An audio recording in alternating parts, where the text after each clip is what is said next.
Mary had a little lamb. Its fleece was white as snow. But do you know the secret? He was worse than tied, you know.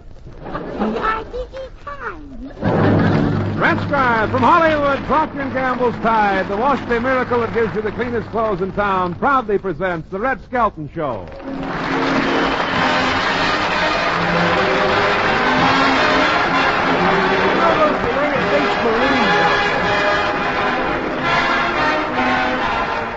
With Red Skelton, David Rose, and his orchestra, Lorene Tuttle, Pat McGeehan, and Dick Ryan, will be me, Rod O'Connor.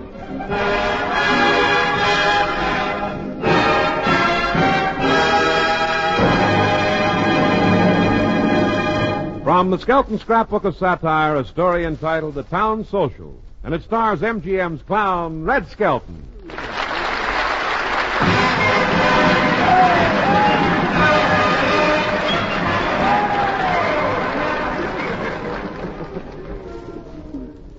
Say, Skelton, this is one of the largest turnouts we've ever had at the Town Social. Yeah, look at the people that showed up. There's Gene Fowler's, there's Stanley and Miriam, What? Howard Keel. There's the Jim Harkins. If you got any friends, throw them in. Yeah. There's Dr. Emmerman. Yeah. Over there. Hey, you know, it's good to see so many people taking pride in their local affairs, you know. This will show the Kremlin that we're organized, too, you know. Hey, I got a poem. Let's hear it. Just the communists, no soul, they say. I know how that makes you feel, but you fellow travelers must have a soul. One comes with every heel.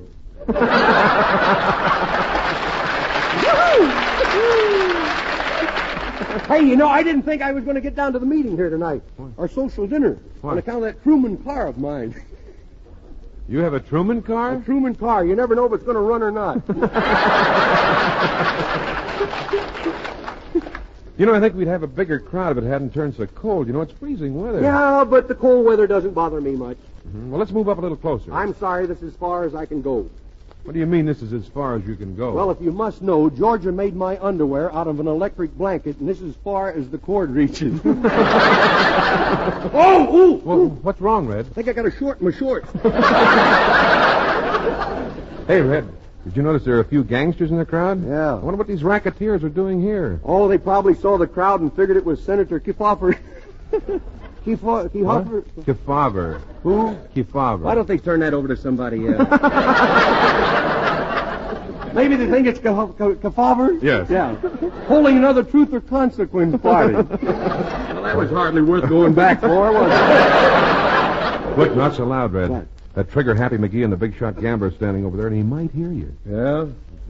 Why don't he go to Tucson and open up a drugstore? Well, that's what I get for going to those cheap dentists. Well, I'd like for that gangster to know that there's one honest citizen in this town ain't afraid of him. I heard that crack blabbermouth. Oh? Who is this brave guy? I don't know, but I sure wish he was here. Look, Flabby Lips. Hey, don't let him scare you, Skelton. I'm in back of you, boy. Yeah, but look what's in front of me. Well, don't let him think you're yellow. I ain't yellow. I'm deathly white.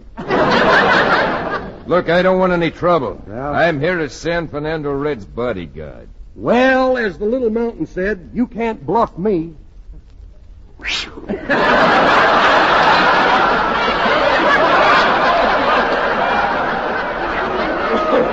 Hold it! Airwick! Come on inside, Skelton. Yeah. The dinner's to be served at 7:30 sharp. Come on, you know. yeah. Oh, say, don't the tables look nice? You know, I think this is more fun than going to a nightclub. You ever seen some of those waiters in nightclubs here in Hollywood? Are they independent? I said to one guy, what time is it? He says, sorry, it's not my table. Hey, look, there's your wife, Georgia, my wife, Sylvia, and David Rose's wife, Betty, sitting over there. We better wait here. They're getting ready to start the entertainment. Oh. Your attention, please, folks. Now I'd like to present to you a man who needs no introduction. A man you all know as Honor San Fernando Red. My friend. A man who's a credit to his hometown. Yeah. A credit to his high office. Yeah. A credit to the Bank of America. No, that's one place he can't get credit. My friend. A man who stands for better government and whose integrity has never been questioned. My friend. A man who never loses his patience. Thank you. They didn't get you, did they? That's the Russian way of saying I beg your pardon. My friends, and you are my friends. I say you're my friends because I believe, yes, I believe that old man Mo is dead. I mean, give me a glass of water, will you? To drink? No, I'm going to rinse out a few things.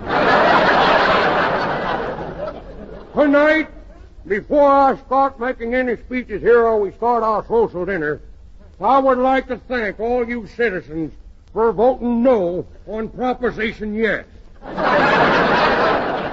I don't want to thank you for re-electing me to office. This is not the first time I've served you. I have served 2 terms before. 3 terms if you want to count the one at Leavenworth. But as you all know, I'm a man that can be trusted. Some of my opponents said that the only reason that I wanted this job was because of the salary. This is not true. Money doesn't interest me. It's the graft that counts. I mean, now if I can do anything for any of you, you all know where I'm at down at City Hall, and you can see me anytime. In fact, everybody knows that anybody can get to me. I don't know who's writing this stuff, but it ain't going to be with me long, I'll tell you that. I didn't think I was going to be at our little get-together tonight. I just returned from Key West. I made quite an impression down there on them southern folks. They really taken a liking to me. They even gave me a nickname. What's a carpetbagger? Well, sir, first of all, I want you to know that I'm going to carry out my campaign promises, and tomorrow we are closing that burlesque show. That's tomorrow. I close it tonight, but I'm going there myself. Well, let's get on with our social dinner. As Laurel would say, eat hearty.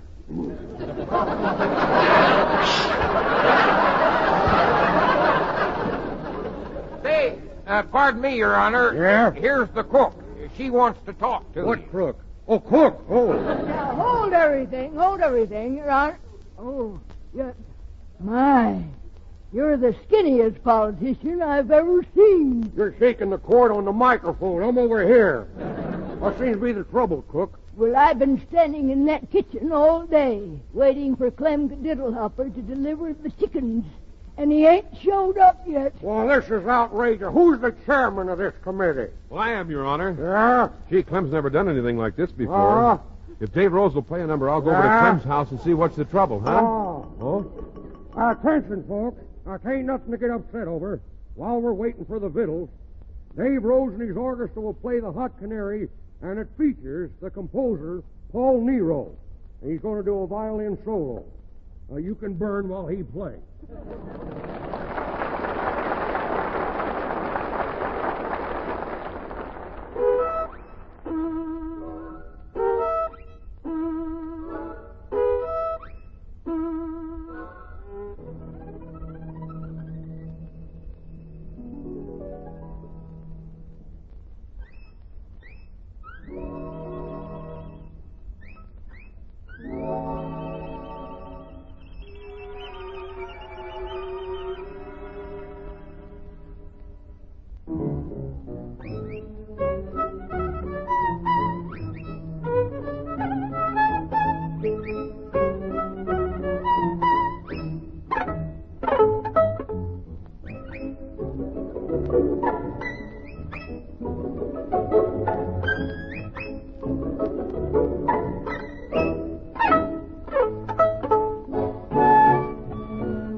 Tide's in, dirt's out. I wear the cleanest shirts in town. There isn't any doubt that all my shirts are washed with Tide, 'cause when Tide's in, dirt's out. Tide gets clothes cleaner than any soap. Any soap? Yes, any soap. You get the cleanest wash in town with T-I-D-E, Tide. Yes, ma'am, sing it or just plain say it. Tide gives you the cleanest wash in town. The reason? Tide is the amazing miracle product that not only gets ordinary dirt out of your clothes, but also removes dulling soap film.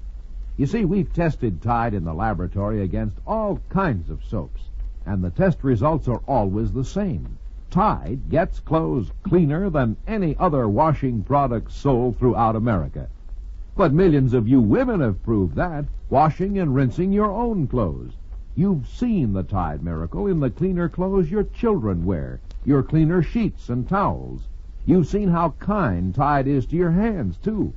Next wash day, be sure you use Tide, and you'll hang up the cleanest wash in town. Tide gets clothes cleaner than any soap. Any soap? Yes, any soap. You get the cleanest wash in town with T-I-D-E, Tide. T-I-D-E, Tide. T-I-D-E, Tide.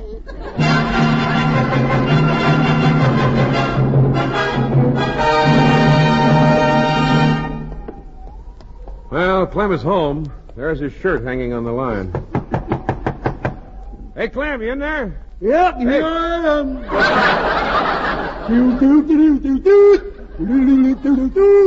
Hot canary. I used to sing in a choir till they found out what was wrong with it, you know. Are you awake or still unconscious? Well, we just cut that. Open the door. Open the door. Hey, sure, that door needs a little oiling, don't it? So does this actor, you know. Maybe that's what's wrong. Maybe he's oiled now. Come on in. Brr! It's cold. That's what it says. B-R-R-R. Brr! Clem, why are you standing there like that with one leg in your overalls? Well, I can't remember whether I'm putting them on or taking them off. What a stupid thing to say. Do you want everybody to think you're a moron? No, just my intimate friends. I don't care about impressing strangers. Yeah, well, what's the matter with you? You sick? No, I'm not sick. Well, you were supposed to deliver 100 chickens for the town social dinner tonight. Tonight they'll be there. Well, get with it, boy. It's 7:30 already. It is? Yes, and you're still in your nightshirt. Yeah, I hate for you to see me this way, too. I'm a mess, you know. My ears are still up and curling. Well, what happened? Did you oversleep? Yeah, it's my rooster's fault. You see, he's got laryngitis. Got what? Laryngitis. I can't hear him crow. You see, he tiptoes in and he taps me on the shoulder and he says, "Time to get up." You know, that old rooster, he's a pip, you know. Last week he was walking out with a fence. Don't look for this, because it ain't there either. He's out with a fence, see, and he looked over into the other yard and he saw a football. So he called all the hens together and he says, "Girls." He says, "I am not complaining, but I'd like for you to take a look at the work the girls are doing next door." Well, how come your rooster didn't wake you up this morning? Well, he's indisposed. Indisposed? Dead to you. Oh, that's a shame. Yeah. What was the cause of his death? Hunger. I got hungry and killed him. I kind of hate to do away with him, though. I did it a pleasant way, you see. Yeah? That old rooster used to watch me cut chickens' heads off all the time, see? Mm-hmm. So any time I'd walk out with the axe, he'd never take his eyes off of me, and that's how I got him. How's I that? had that axe in my hand, walked around him real quick. Poor sucker wrung his own neck. Well, Clem, how could you do it? Gee, his death must have come as quite a shock to the hens. How are they taking it? Oh, it hit them pretty hard. Ever since then, they've been laying black eggs. They've been wearing their feathers at half mast. You know, I had one chicken that laid a square egg. Oh? That's what he said, yeah.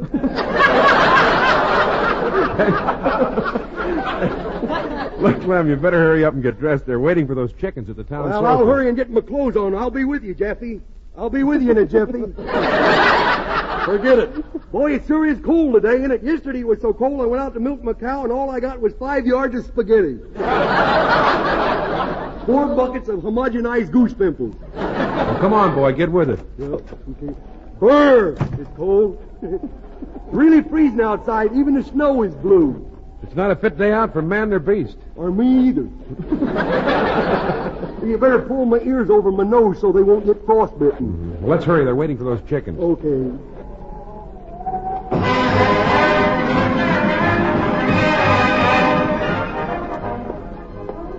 Hey, Rod, come here. Help me out, will you? I can't get inside to eat. I came out here looking for you, and I left my tickets with Georgia, and now that bouncer at the door won't let me back in. Where is he? Over there. Oh, that's that Cauliflower McPug, that punch-drunk prize fighter who's always hearing bells and birds. I'll go talk to him. Yeah.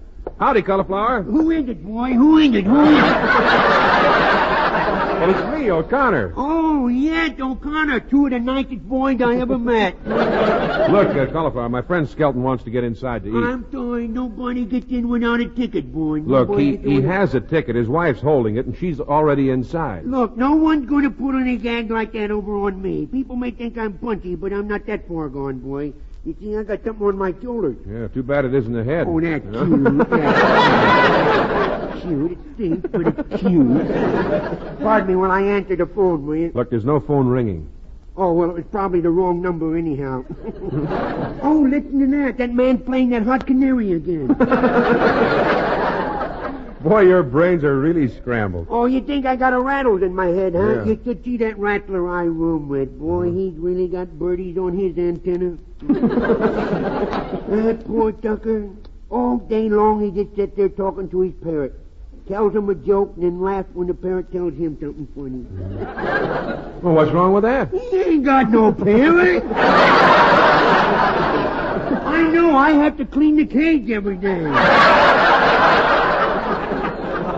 In fact, I sat on the egg and hatched out the parrot. Oh, brother. No, I'm his mother.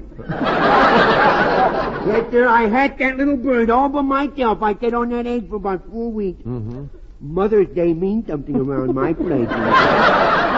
Cauliflower. Call me Mom, will you? Oh, here comes a good humor man. Would you care for one? How about that? Look. How about that? A flamingo selling good humor. I'm going to help you cure yourself of hearing bells and birds. Keep saying to yourself, I don't hear any Cut birds. it out, will you? What's the matter? What's this cut it out? Oh, that's that Speedy, that guy I told you about. What do you mean? Oh, he always tapped me on the shoulder, but when I turned around, he's never there. Now remember, keep repeating to yourself, I don't hear any birds. What's that? I don't hear any birds. You'll have to talk louder. That robin's making so much noise up there. Well, come on and try it. Oh, I don't hear any birds. I don't hear any birds. That's funny. I don't hear any birds. There, you see, you cured yourself. Yeah, you know why I don't hear any birds? Why? The last flock of them just flew over. Look, Cauliflower, now step aside. Skelton has got to get inside. Look, now, if you're trying to crack the gate, I'll break his arm. I'm a tough guy. You see that door knocker there? Mm-hmm. Watch, I can bite it in half with my teeth. Watch this. Look, Skelton can have my ticket. I won't be eating now anyhow. Well, go on, Skelton. Hey, Rod, I hate to say this, but your social dinners turned out to be a big flop. Half the people have left already. Yeah, where did your wife Georgia go? Oh, she got mad because I made a joke about her homemade cookies. What'd you say? I said you should have made a couple of hundred of them. We could have reshingled the roof. That made her mad? Huh? No, Georgia got mad because she said she made those cookies all by herself. And I said, who helped you lift them off the stove? Oh, here comes that old cook. Mr. O'Connor, you'll have to get someone else to cook them chickens. You stop insulting me. I'm not insulting you. Oh, you're stupid. Well, don't call me stupid. She's mad just because I don't kill chickens like everybody else does, you see. I chloroform them before I dress them. Well, what's wrong with that? Well, they got in that warm kitchen, and they come back to life. Stark naked. I'm telling you, they look positively indecent. Let's go see. Yeah. There, the old turn on the purple lights, will you? That one there looks like Lily Sincere. Oh, look at that one chicken over there with 2 stalks of celery doing a fan dance. How about that? What is really going to ruin our social dinner? Well, look, can't you arrange some more entertainment to hold the crowd? Well, yeah, I'll ask Dave Rose to play another number. That'll hold the crowd together. Ladies and gentlemen, attention, please, because the dinner will be served a little late. Dave Rose has consented to do another musical number, and it's titled Exactly Like You.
I guess you've heard us call Tide a miracle. Well, that's exactly what Tide is.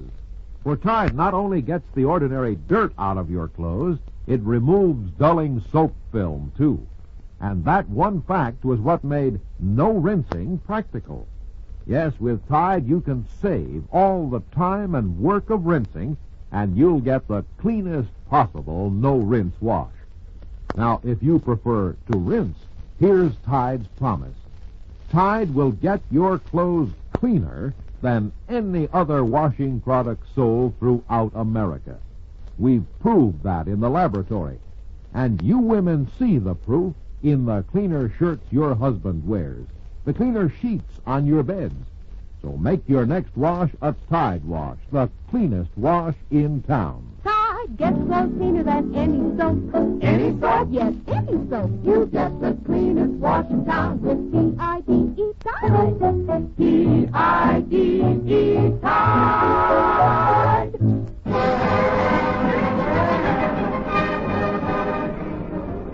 Hey, Rod. Yeah?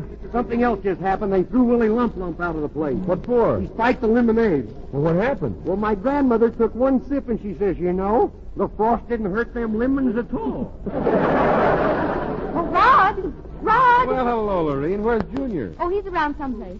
I gave him a nickel to go buy an ice cream cone. Oh, here he comes now. Well, look who's here, the pile of flab that walks like a man. Now, Junior, that's no way to talk to Mr. O'Connor. Now, tell him you're sorry. I'm sorry. I'm sorry you was a big fat slob. Junior! Here. Well, I had to call him a fat slob so he know who I was talking to. Goodness, he may think I'm talking to somebody else. Junior, you shouldn't make fun of my weight. When you grow up, you might be fat yourself. I never will. You'll never be fat? I will never grow up. I'm going to stay the way I is, just a little rosy-cheeked little stinker. But you have to grow up someday. Don't be too sure, kiddo. The way the government is going, they're liable to put the freeze on us little kids. We have to stay right where we are. What a horrible thought. Yes. Hmm? Junior? Yes? You were gone so long, I was beginning to think you might be lost. Lord? Well, no, here I is. Disillusioning, ain't it? Now, remember... You know, last year I was sick, you know. They almost lost me. Oh, really? Yeah, but they didn't take me out in the woods for enough. Now, remember, dear, What's that? if you ever are lost, the first thing you should do is go up to the nearest policeman. If you're lost, go to the policeman? Mm-hmm. Has the communist heard about this method? They're the lost cause I've ever seen. Hey, did you ever have an Albanian lunch? No. That's something you grab in a hurry. Well, I see you didn't read the paper today. You want me to turn myself in, huh? What do you think I am, a stoolie? Goodness, I wouldn't turn myself in. Now, wait, you should tell the policeman that you're lost. Yes. Give him your name and tell him where you live. And then what I do, sit there and wait for you to come and run with the bail, huh? Like you does with Pop. Oh, now, don't be smarty. Oh, goodness, I know what to do when I get lost. I go to the police station and play dumb. Then they gave me the 3rd degree. See, they gave me an ice cream cone. I know all the angles, you see. Whenever I feel like a free ice cream cone, I just go turn myself in. It's lost. You know? Once every time, 3 times last week. You know, last week I was going to run away from home. You were? Yeah, I figured nobody loved me no more, so I started going to run away. Oh, that's awful. So I put a lot of little cookies in my handkerchief, and I threw it over my shoulder, and I went around the block about 9 times. And the policeman came up to me, and he said, "Little boy, where are you going?" I said, "Nobody loved me no more, so I running away." He said, "Why do you keep going around the block?" I said, "I'm not allowed to cross the street."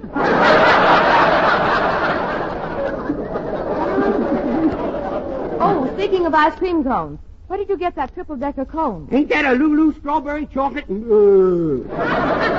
cost 15 cents, and I only gave you a nickel. Which reminds me, here's your nickel back. You didn't spend the nickel? No, Would the you man... mind- The man at the ice cream concession insisted that I take it. It was sort of a prize for knocking over more glasses off his counter with my slingshot than anybody Oh, else did. Junior, you didn't wreck the ice cream concession, did you? Let's put it this way. I know a place where we can get an awful lot of free firewood. Oh, Rod, honestly, the child has added 10 years to my age. Well, so what? Every time you had a birthday, you take off enough years to make up for it. Junior, I do not. Lorene, I'm trying to keep this social dinner going, but I think we better call it off. We can still have some pie and coffee. Oh, no, haven't you heard? The pumpkin pie has disappeared. What pumpkin pie? The one that was in the window cooling. I didn't know it had disappeared. You give me a spanking for taking it. Junior, I didn't thank you for eating a pumpkin pie. It was for that apple pie you ate yesterday. Oh, I have the hardest time keeping track of which spanking fits which pie. Well, now, about that pumpkin pie, did you eat that, too? Oh, just the punk part. Now, please, why do you accuse me? Do you think I took that pie? I do. Do you think I took that pie, Fatso? I do. I now pronounce you man and wife. And may all your widow ones have a lot of crust. Oh. Now, I'll put it up to you. Here, take my mirror and look at yourself. Oh, how long has that face been going on? Now, does that little boy you see in the mirror look like he ate my pumpkin pie? That is your man. Go ahead and give that mirror a spanking. You want to know the truth? I didn't eat the pie. I put some of it in this pocket, and I put some of it in this pocket, and I put some in this pocket. Oh, Junior, I've had enough out of you. Now, you come here to me. Here. Oh, what did you do that for? I've had some in that pocket, too.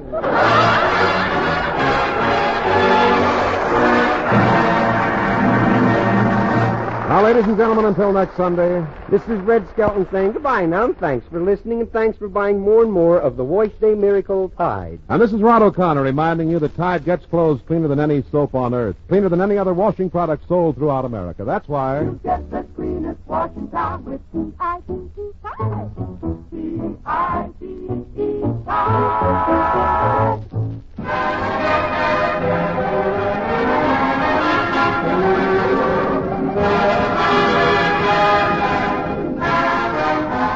This is a copyrighted feature transcribed from Hollywood. This is CBS, the Columbia Broadcasting System.